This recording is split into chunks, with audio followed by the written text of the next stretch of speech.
कि पॉलिसी आज शाम को लैप्स हो गए सर। हाँ सर, कल दोपहर तक 3 बजे के पहले हो जाएंगे सब क्लियर।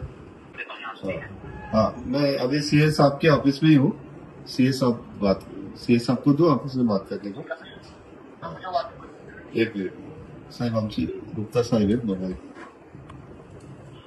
हेलो, हाँ गुप्ता सर, मैं इनका सीए बात कर रहा हूँ। हाँ, नहीं किस रिगार्डिंग आपको ये चाहिए था, वो मुझे बताया उन्होंने, मुझे समझा नहीं उन्होंने। एक बार आपसे बात करे तो। ओके, 2013 का पॉलिसी था इनका। ओके, पॉलिसी कंटिन्यू नहीं हो पाई क्योंकि प्लान था इनका लॉन्ग लाइफ ग्रांट है इनका प्लान, लेकिन 12 में का रिजल्ट के करना। Okay sir. एक महीना की पेमेंट हुआ था, उसके बाद पेमेंट नहीं हुआ था। हाँ हाँ हाँ, करने कोई चीजें भी से कंटिन्यू करना चाहता हूँ मैं। ओके, बता दीजिए कराने जिसका जो पेयर पेंडिंग वो 11 पेयर पेंडिंग है। ठीक है सर, मैं कराने लगाता हूँ।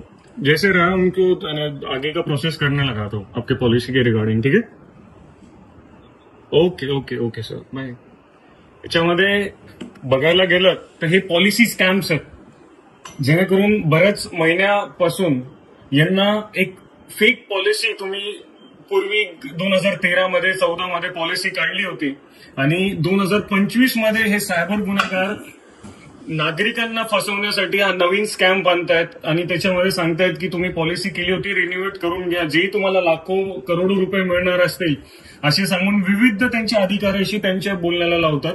ज्या पॉलिसी यांनी काढली होती इंडिया फर्स्ट इन्शुरन्स कंपनी अशी कुठल्याही प्रकारे कंपनी नाही, त्यांचे अधिकारी गुप्ता असेल किंवा इतर लोकांशी त्यांच्याशी बोलणं केलं यांच्याशी, हे सुशिक्षित पर्सन्स आहेत म्हणून हे वाचलेत। बट हे व्हिडिओ शेअर करण्याचा अर्थ एकच आहे की ज्या लोकांसोबत जे सिनियर सिटीजन्स आहेत, जे त्यांनी कधी पॉलिसी काढली असेल 2010 मध्ये 13 मध्ये 15 मध्ये केव्हाही, बट तुम्ही खात्री करून घ्या खरंमध्ये ती पॉलिसी आज हयात आहे का नाही। ती बंद पडली असेल तर तुम्ही त्यांच्या लीगल डिपार्टमेंटशी कॉन्टॅक्ट करा। कुठल्याही प्रकारे अशा फ्रॉड्सला बळी पडू नका। आणि हा व्हिडिओ बनवण्याचा आमचा एकच पर्पज आहे की जेणेकरून जास्तीत जास्त लोकांपर्यंत ही माहिती पोहोचली पाहिजे, की जेणेकरून अजून दुसरी कोणतीही अधिकारी इन्शुरन्स कंपनी पॉलिसीज बनवली असेल किंवा तुमच्या सोबत असं काही फ्रॉड होतोय असं काही होऊ शकत नाही। आणि जर इन केस आपल्यासोबत सायबर फ्रॉड झाला असेल 19301945 या टोल फ्री नंबरला कंप्लेंट करा।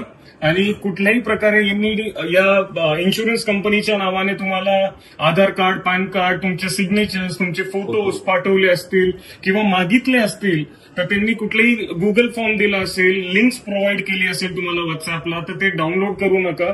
ते एक मालवेअर आहे, ते इन्स्टॉल केल्याने ते तुम्ही स्वतःहून त्यांना ऍक्सेस देतायत।